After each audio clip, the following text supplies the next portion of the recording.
Hi guys, I'm sorry I didn't put a video up last week, and yeah, I've been a bit busy. Right, so I've had quite a few questions over the last couple of weeks. What are the benefits of Photoshop over Lightroom? And really and truly they are too innumerable to describe, but I'm just going to show you a simple workflow on this Seascape over here, and you just can't do this sort of thing in Lightroom. You just can't. So what is it I want to do to this Seascape? Well, I want to increase the saturation and the lightness in the foreground, which of course we could do in Lightroom with a graduated filter, but we can't use proper pixel-based luminosity masks for that operation in Lightroom because it just doesn't accept them. And the other thing is, if I just go to the adjustments and I pull up a curve and I just pull it down, it'd be really nice if we could make the sky look something like that, but not affect the rest of the image. And this is another, that's the wife sent me a text. You know, it's how the single bing of a ghostly ship's bell rings out. That's if you picked it up on this microphone. You might not have done. But yeah, I could use the Death Star anthem as well for the wife. But anyway, there you go. Right, what was I saying? Yeah, it'd be really, really nice to be able to do this in Lightroom, but of course you can't. So, how on earth do we go about it? Well, it's really simple, because we've got to do the one fundamental job that you can't do unless you're inside of Photoshop, and that's isolate the sky from the scene. So, this is quite a common thing in landscape photography, and this is why the really good landscape photographers learn to use Photoshop, and this is something I find really frustrating, that people think they don't have to learn how to use Photoshop in order to produce good images. And you know, if you want to just produce images to go on Facebook and Instagram and other social media, then fine, fair enough. Lightroom should just about do the job for you. But if you're wanting to print, especially if you're wanting to do print enlargement, no, Lightroom just won't cut it. Anyway, we need to do this one job first, which is separate the sky from the landscape, and it's really easy. So we're going to pull up our magic wand tool, and we're going to be in the add selection mode, and we're just going to come in and do a rough selection of the sky, because the sky is easier to select than the ground or the foreground or the landscape. So we've got that selected. The next thing I'm going to do is to invert the selection. Now I've got the landscape isolated from the sky, but only in a selection. We've not actually got it isolated. So I'm going to go to select. Now, some people get on with select and mask. I don't. Yeah, it just won't work for me. Why it is, I do not know, but well, there you go. So I'm just going to hold down the Shift key and click on Select and Mask, and I will get the Legacy Refine Edge dialog box pop up. And I'm just going to go into the image at 100% so I can see what I'm doing. I'm going to hold the space bar key down, and I'm going to drag over here, and here you can see the edge that if you like, quick selection produced. And it's very hard, it's very crispy, and it's a bit light. And you can see there's little tiny nicks in the C stack here. If you're wondering where this is Porthy Post on Anglesey. And the selection, or the quick selection tool, doesn't do a very good job of selecting superfine detail. And it does have a tendency to make a bit of a ragged edge, so we've got to go and sort that out. As you can see at the moment, I've got a brush tool active, and it's very simple. It's this Refine Edge brush tool, but I'm sure you've seen this before on my machine. As soon as I start to paint, It's going, it's working, because it usually turns into a pointer. Now, what we've got to do is just keep that plus sign in the middle of the brush. Oh, there we go. Yes, it's nice, isn't it? So I'm just going to keep the point of this arrow just hovering on the outside edge of my landscape. And we'll just scoot across the water there. So if you use this and your brush tool doesn't disappear, instead of the point of the arrow, you should be looking at the plus sign in the middle of your brush. That's if you've got a precision brush loaded. And now you can see I've got some little vegetation growth sticking out the side of the rock stack at Porthy Post, which wasn't showing before because it was too fine for the quick selection tool to pick up. And I'm just going to have to move my arm in a moment, so I'm going to let go. To get the most out of select and mask, you should actually work in one pass. That's what I found. So, over the years. So anyway, why they changed it to this select and mask as opposed to refine edge, God only knows, because as far as I was concerned, refine edge wasn't broken. So, if it ain't broke, don't fix it. But, that's something Adobe's quite renowned for, reinventing the wheel. So anyway, we'll just scoot along, and right, I can get to the edge of the image with one pass now. And you just got to be careful you don't leave any black marks, because you can see I've got this on a black overlay, and I'm just going to come along here, and there we go, we're just about done. And so we'll just let it do its processing, and now you can see we've got a very clean edge, and we've also got some of the vegetation that's sticking out to the side of the rock face. You'll also notice that I haven't got a lot of sharpening on this image. Now this has been exported out of Lightroom, as you can see, because it says .nef at the top, and it's a Nikon RAW file. It's got very, very little sharpening on, because we don't want to be getting sharpening halos on these high contrast borders. Otherwise it screws up the operation that we've just done. Because I'm going to show you how to sharpen this image, or how I sharpen this image, a little bit later on, and it's going to surprise you. But anyway, so that's looking all A-okay. What are we going to do now? Output, and I'm going to output. You see we've got various options here. I'm just going to output it to a selection, so I'll click OK. And then I'm going to come over to my channels panel. And if we go back to the layers panel a minute, you're all familiar with this icon here for add layer mask.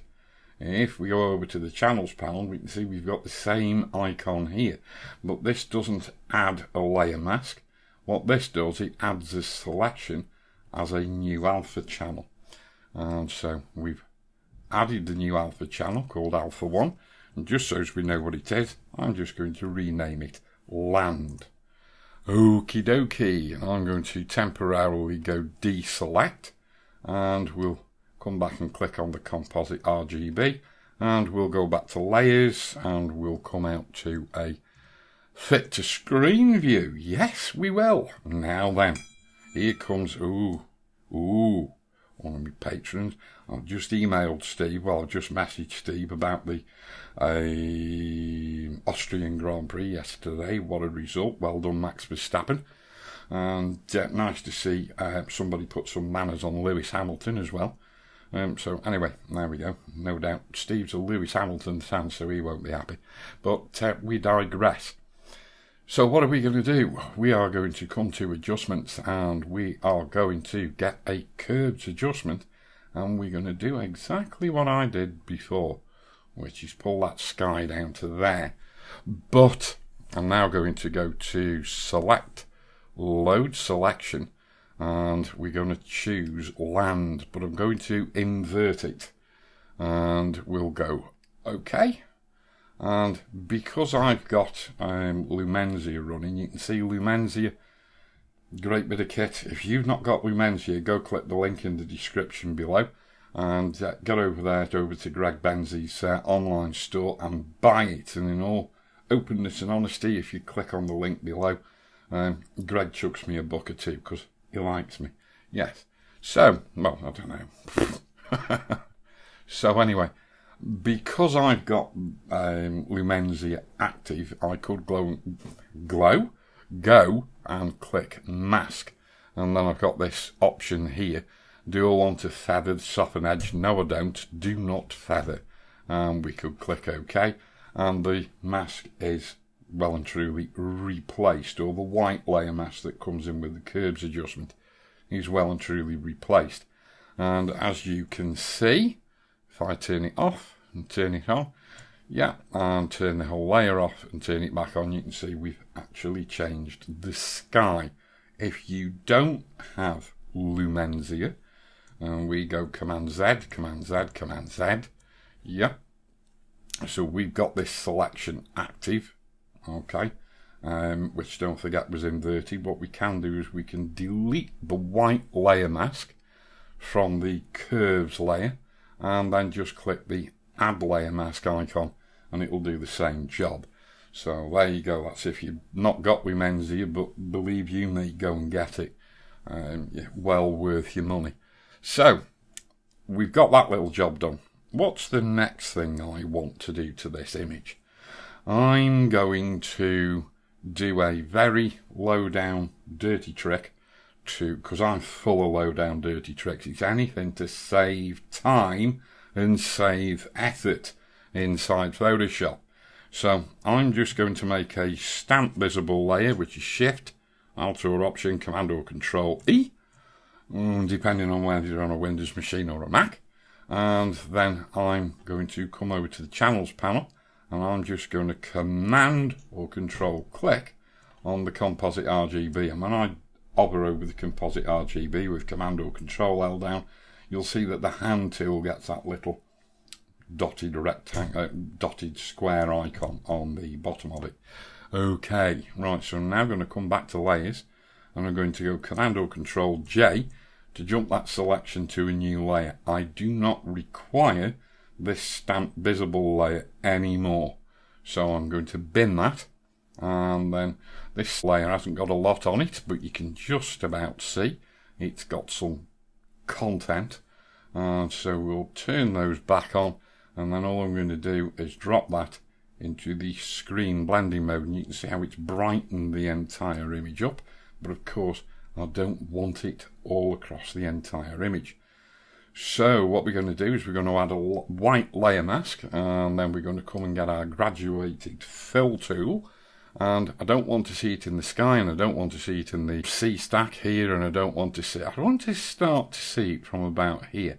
So I'm going to block it out from around about there, hold down the Shift key, and just drag to about there, and there we go.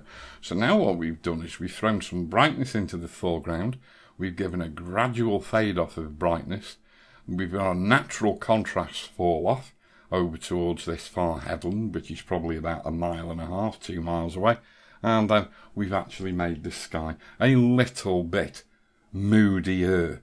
We could actually go and make another temporary layer there. We go back to channels, we go Command or Control J. No, we can't. We go I'm getting ahead of myself. We could Command or Control click on the Composite RGB, come back to layers, Command or Control J to jump it again. We still don't need that stamp visible layer, so we could come and put this new layer in the screen blending mode. We've obviously got way too much brightness in there. We'll just turn it down to about 71%, and we'll go and do exactly the same thing again, and we'll come from about here, I think, down to about there, maybe run it a bit further. No, you can keep doing this until you rather like what the image looks like, and I think that's fairly acceptable. I might just take it up a little bit more.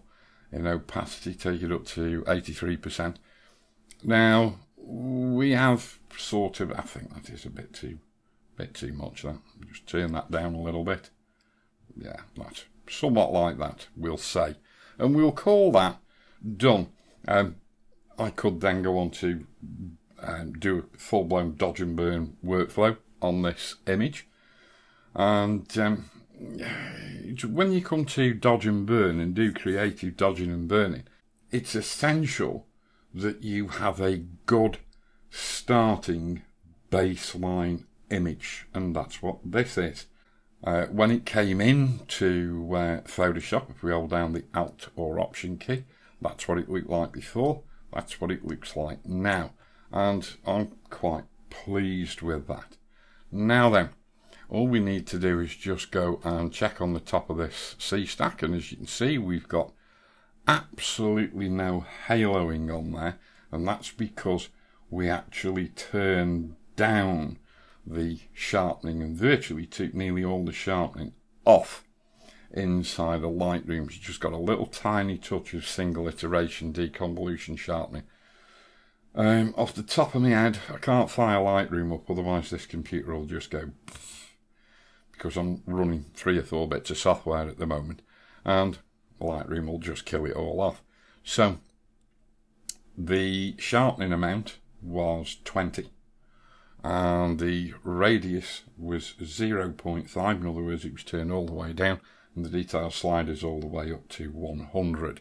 So that's single iteration deconvolution sharpening. Now what I'm going to do, I'm not going to do a dodge and burn, otherwise we'll be here all day, so we'll just fundamentally consider this image done. No, we won't. I can't do that. We'll just have to come out again to a fit to screen view. And I think what I'm going to do is just go and get a mid-tone mask out of Greg Benz's Lumenzia. And mid-tone masks are possibly one of the most misunderstood but highly useful luminance masks, or luminosity masks if you want to call them that you can possibly have. I'm just going to come into the local curve for this particular mask, and you can see it's a bit of a lopsided curve. I'm just going to snatch these 2 points off, and I'm just going to sort of bring that into the centre like that, and all I'm going to do now is use this mask on a hue saturation layer. And so we've now got a hue saturation layer out of Lumenzia with that mask enabled or added, and if we alt click on the mask you can see it there. So everywhere where this mask is white or very pale, you're going to see a saturation increase. Everywhere where it's darker, you're going to see less of it. But I don't want to see it in the sky, so it's going to have to be faded out. So we will alt click on the mask again and come back to the actual adjustment itself, and all I'm going to do is just turn the saturation up, something akin to that. And you know, I mean, you might think it looks all right. I personally just want it turned down a little bit from here sort of up into the sky. I just want to turn it down a bit. So quickest way to do that is to put that adjustment layer into a new group, all on its little Jack Jones, and then we can add a white layer mask, and then we can come and get our graduated fill tool, and we can just sort of, I don't know, let's just drag it down, and there we go. We've just faded it off a little bit. As you can see, we've just put this graduated filter on, and I might just feather the filter a little bit and then turn its density down, so we do get a little bit of an increase up there in that group. Just a little tiny increase in the sky, but we got quite a considerable increase in saturation in the foreground. So we could now go and say File, and we'll go Save. And actually, I don't think we will. We'll just go Save As. I'm going to, alright, it's still saving. Okie dokie. Right, so that was our original image. Now I'm going to go File and I'm going to go Save As. And I am going to go to my desktop. And I think we'll create a new folder. And we will just call this Demo. And we'll click Create. And we'll save it inside this demo folder on the desktop. Right, so that's that done, pretty much, and then we'll go to our Finder and we will come to our desktop, which has gone where? There, and we'll open up Demo, and here is our file. Now then, I'm going to go and sharpen this. Yes, I am. You're never going to guess where I'm going to go and sharpen it. I'm just going to go right click and I'm going to go open with Raw Therapee. Yes. So we'll just have to wait for Raw Therapee to open. And here is our image open in Raw Therapee. Andy, what are you doing in Raw Therapee? Yeah, I'm going to sharpen the image because the sharpening inside Raw Therapee is vastly superior to sharpening inside of Lightroom. And I suppose we want to do some sort of differential sharpening, or we would do, on this image. And simple differential sharpening in Photoshop is Smart Sharpen. And Smart Sharpen has the ability to use thresholds for highlights and shadows. So, you know, you can sort of remove the sharpening from the shadows and you can remove it from the highlights. The only thing is there isn't much of a graduation between the on and off sharpening. So if I come into the sharpening module or the details module of Raw Therapee and I go up to 100%, and yeah, you can see it's got no sharpening on it at the minute because we haven't turned it on. So this is what our image looked like in Lightroom, and though you haven't seen it, you never saw it in Lightroom, and this is what our images permanently look like from a sharpness perspective inside of Photoshop. I'm just going to turn on the sharpening. Ooh, that's made a bit of a difference, hasn't it? Yes, it has. Now then, I'm going to take the amount up, and I'll probably take it up to about 450, something like that. And we are going to just come on, work, you swine, Right, let's try it with my mouse. Yes, that's it. So now you can see I'm just taking it off the shadows, and then we've got to ramp up into the lower mid-tones, and I'm just going to ease that off now. And then just pull it back a little bit because we haven't got too many shadows on there. So there we go. And then I'm going to ease it back out of the highlights, but then the fall off I'm going to make a little bit steeper, rather like that. So from the end, left hand end, 0, right, to 54, we haven't got any sharpening. From 54 to 204, we've got a gradual ramp of sharpening. From 204 to 1537, bear in mind this is on a scale of 0 to 2000. From 204 to 1537 we've got full sharpening, and then from 1537 down to 1916 we've got a fall off in sharpening, and then the very brightest highlights from 1916 up to 2000 we've got no sharpening on at all. Might just push that a little bit further to the right. Okay, and then what we can do is go and engage halo control, a bit like engaging the warp engines on the Enterprise. And I'll just pull that back to around about 45%. And there we go. And that's unsharpened. And that's sharpened when it loads up. There we go.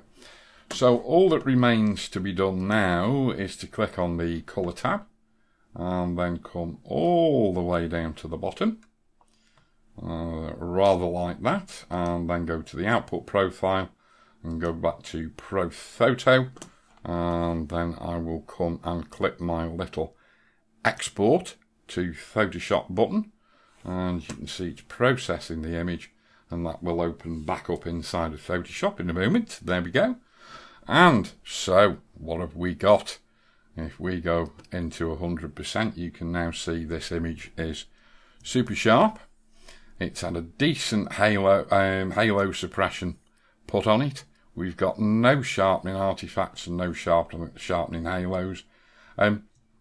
It's not 100% perfectly in focus, this image. It was one I did on a tuition day, and yeah, well, just didn't take enough care really. But yeah, there you go. And what else can we go and see? Woohoo! Don't want to do that. Let's just hold down the spacebar key, and oh, look at that. Plastic pollution. Plastic pollution, yes. On in Porthy Post and Anglesey, yes, plastic pollution. That's not good for green sea turtles. No, not that you get many green sea turtles around Anglesey, but I think it has been known. But anyway, there we go. Hope you got something useful out of that video, guys. And yes, that's a sort of operation inside of Photoshop for doing a quick process on a landscape or seascape or whatever. Doesn't have to be a seascape. You want to turn your sky down, bring your foreground up. You want to isolate your foreground from your sky. Easy peasy lemon squeezy. Yes. So yeah, as I said, hope you liked this video. If you did, give it a thumbs up. If you're not a subscriber, go click the subscribe button, click the ringety-tingety bell. And if you're feeling so inclined, go click the link to my Patreon page. And if you want to sign up to give me a bit of support over on Patreon to help me produce more of these videos, then I would be eternally grateful. Yes, I would. All right, guys. I shall see you in the next video. So until then, tooroo.